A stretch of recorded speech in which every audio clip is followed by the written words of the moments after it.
When I first heard about this deep web topic, I was intrigued. It's very intriguing, very interesting, and I wasn't sure what it is. Is it dangerous? Is it okay? Is it illegal? What is it?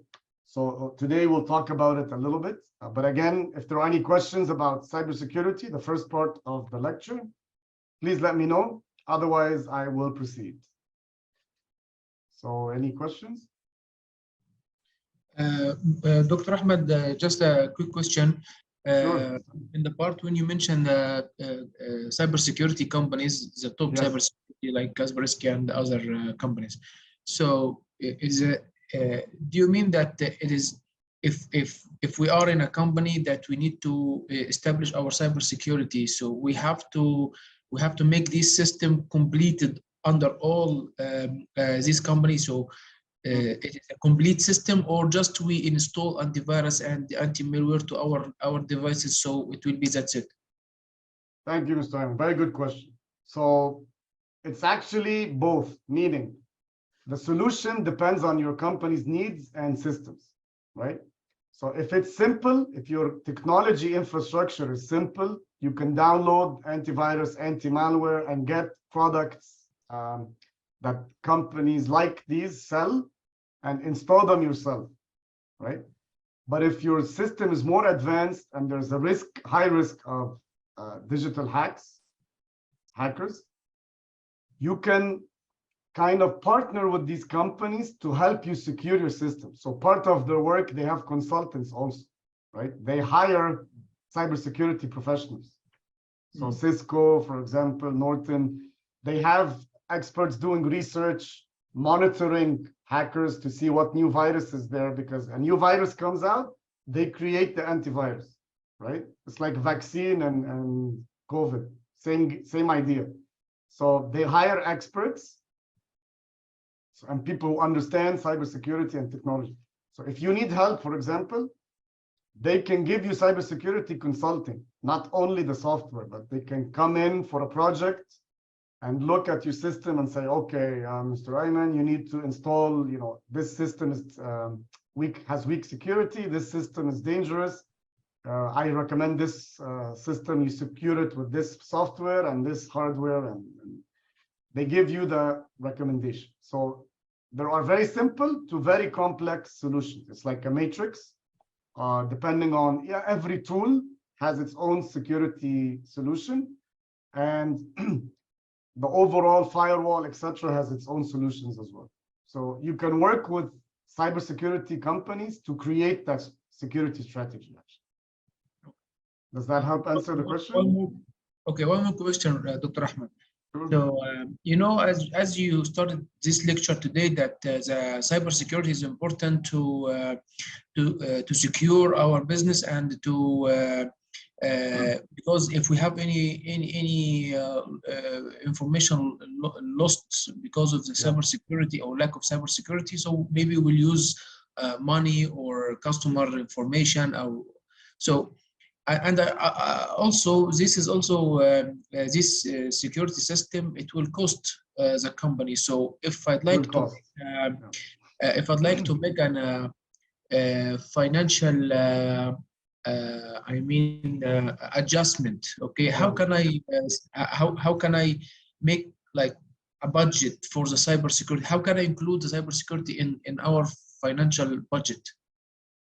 That's a very good question, Stan. Of course, it needs studying your current systems and needs, first of all, right? And you might need to hire an expert, even as a short contract or something, to come and do an assessment.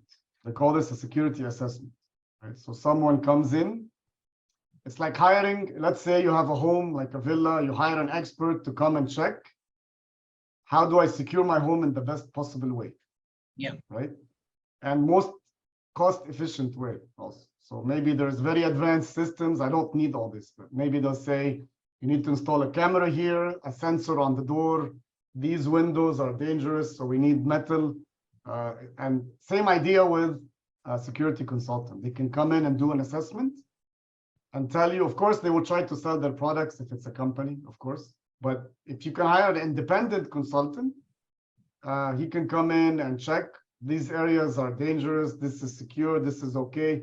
And then you can see how risky is my business in terms of a hack. Are we a main target, right? That similar companies like our company get hacked recently. If a hack happened, what was the damage, right? For example, in the oil colonial pipeline example we discussed, it was $4.4 million, right? So it's cheaper if they had a good system from Cisco, for example, that cost $500,000 every year or $250,000. It's cheaper, right? But it's very hard to argue that I'm paying money to prevent an attack, because attack can still happen, right? It looks bad. And it's difficult. If an attack does happen, why didn't we pay money to secure ourselves, right? Yeah. And that's the challenge. That's why a lot of jobs in cybersecurity are vacant, because it's a very big responsibility. Many people don't want it, and it's difficult to secure everything. And the first person that gets fired, if there's a hack, of course, is the cybersecurity manager or director, right? So it's a difficult area, but it does need an assessment. So my answer would be someone should come in with experience, a little bit of experience, give you a recommendation, and try to see the products that you need to help secure your organization based on the requirements, right? And based on... Okay. Mr. Ahmed, يعني, your recommendation is applicable for any company, even if it is يعني few employee company, like five employee. Yeah. Also this is important, or it's only important for the huge company or the mega companies?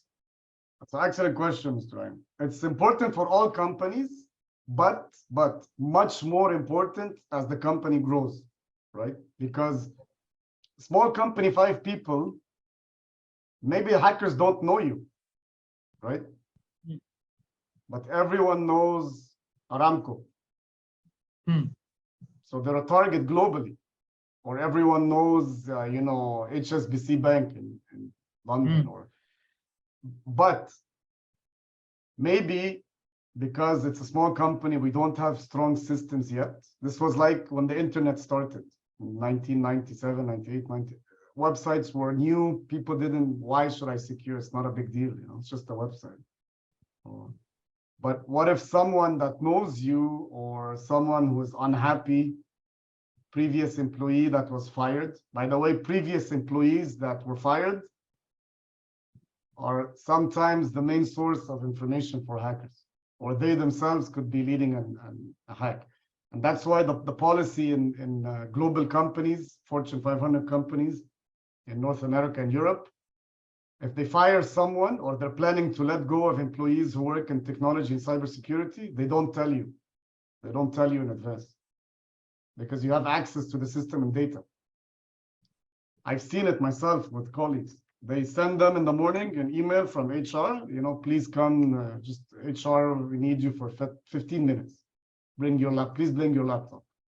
You go, first thing you do, take your laptop, first thing. And then shake hands, thank you, sir, we do not need your services anymore. Please take your belongings and go home.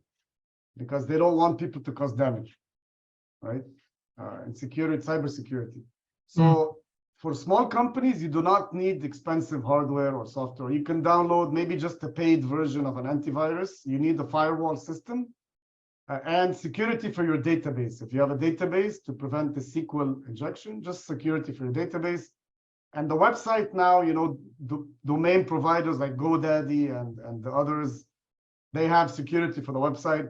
Cloud provider like Amazon, they already have their own security, right? But we should just be aware. Awareness, I'd say, is more important for smaller companies. Okay. Thank you. Thank you, Mr. Ayman. Excellent questions. Any other questions before we proceed with the dark web, deep web and the dark web?